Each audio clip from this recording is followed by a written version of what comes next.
L'essentiel de l'actualité de cette journée de ce mercredi 5 novembre 2025. On commence l'actualité de cette journée avec les vacances d'hiver avec nos confrères de ici Pays de Savoie.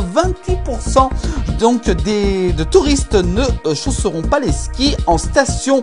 Selon une enquête du baromètre Oldali Discurve, selon donc ces chiffres, il y aurait donc moins de personnes qui devraient aller en station, surtout en raison des prix qui devraient encore augmenter. On ne connaît pas encore, bien entendu, les prix dans les stations. Voilà donc une enquête, donc une affaire à suivre justement pour les prochaines semaines avec l'arrivée dès le mois prochain de l'ouverture des stations. On continue l'actualité, on reste sur le sport, notamment après les JO 2026. Albertville accueillera le drapeau olympique en vue donc des Jeux olympiques qui ont lieu, je vous rappelle, en 2030. Ça se déroulera le lundi 23 février 2026 pour ce drapeau qui arrivera du côté d'Albertville. On continue l'actualité avec cette fois-ci des brebis tuées du côté de Chamonix. On en parlait dans les précédentes édition, l'attaque du loup confirmée. Ça fait 2 jours que je ramasse des cadavres, dit justement cet éleveur, un éleveur donc de Chamonix près d'Annecy en Haute-Savoie, a été victime donc de 2 attaques de loup sur son troupeau. Ça s'est déroulé durant le week-end dernier, donc c'est bien un loup qui a attaqué ces brebis. On continue avec un homme et son chien perdent la vie dans un accident. Un septuagénaire suisse placé sous contrôle judiciaire. La conductrice avait été interpellée après un délit de fuite du côté de la Suisse, près de Genève, exactement. On continue avec cette actualité qui fait beaucoup de bruit aujourd'hui. Une procédure de suspension engagée contre le site Chine en France. Qu'est-ce que ça veut dire? Les scandales donc s'enchaînent pour le gérant de l'e-commerce. Donc la plateforme Chine risque d'être suspendue au niveau d'accès en France. Pour l'instant, la décision n'a pas encore été prise officiellement, mais le gouvernement se penche sur cette hypothèse.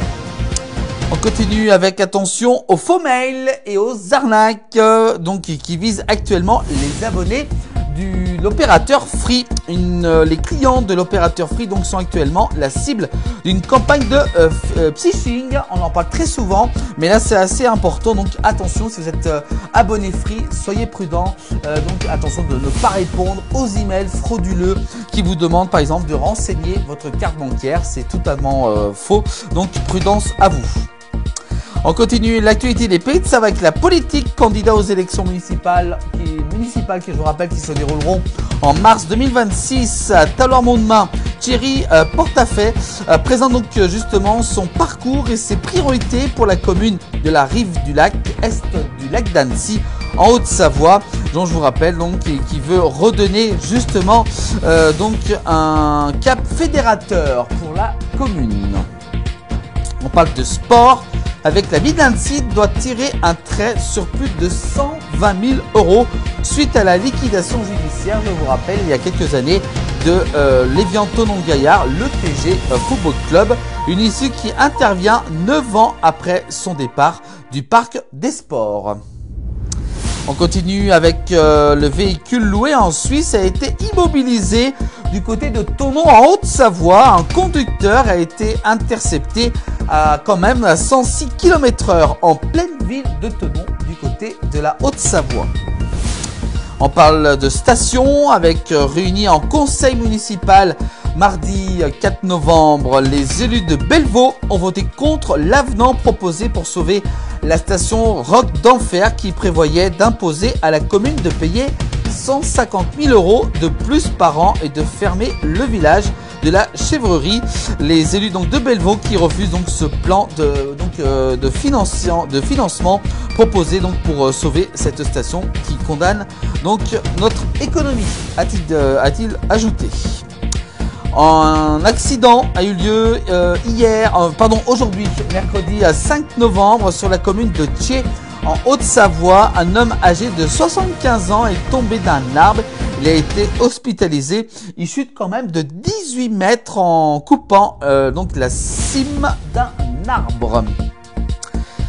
On parle de politique avec cette fois-ci Anne-Cécile Violent du côté de la Haute-Savoie, distinguée quand même par le magazine Time. La députée a été saluée parmi les 100 personnalités donc mondiales. Bravo à elle, une belle distinction donc de la part donc de ce magazine Time pour cet élu. Et puis enfin, on termine l'actualité avec au printemps 2024, la justice décidait d'ouvrir une enquête pour déterminer si la direction de la MJC Centre Social Le Mikado à Annecy en Haute-Savoie avait fait preuve de harcèlement moral à l'encontre des salariés. 18 mois plus tard, et alors qu'une accusation d'abus de confiance pour détournement de fonds est apparue dans le dossier, l'heure est aux conclusions. Je vous rappelle que ce centre social Le Mikado, après enquête pour harcèlement moral, le directeur donc aussi jugé cette fois-ci pour détournement de fonds, une affaire à suivre.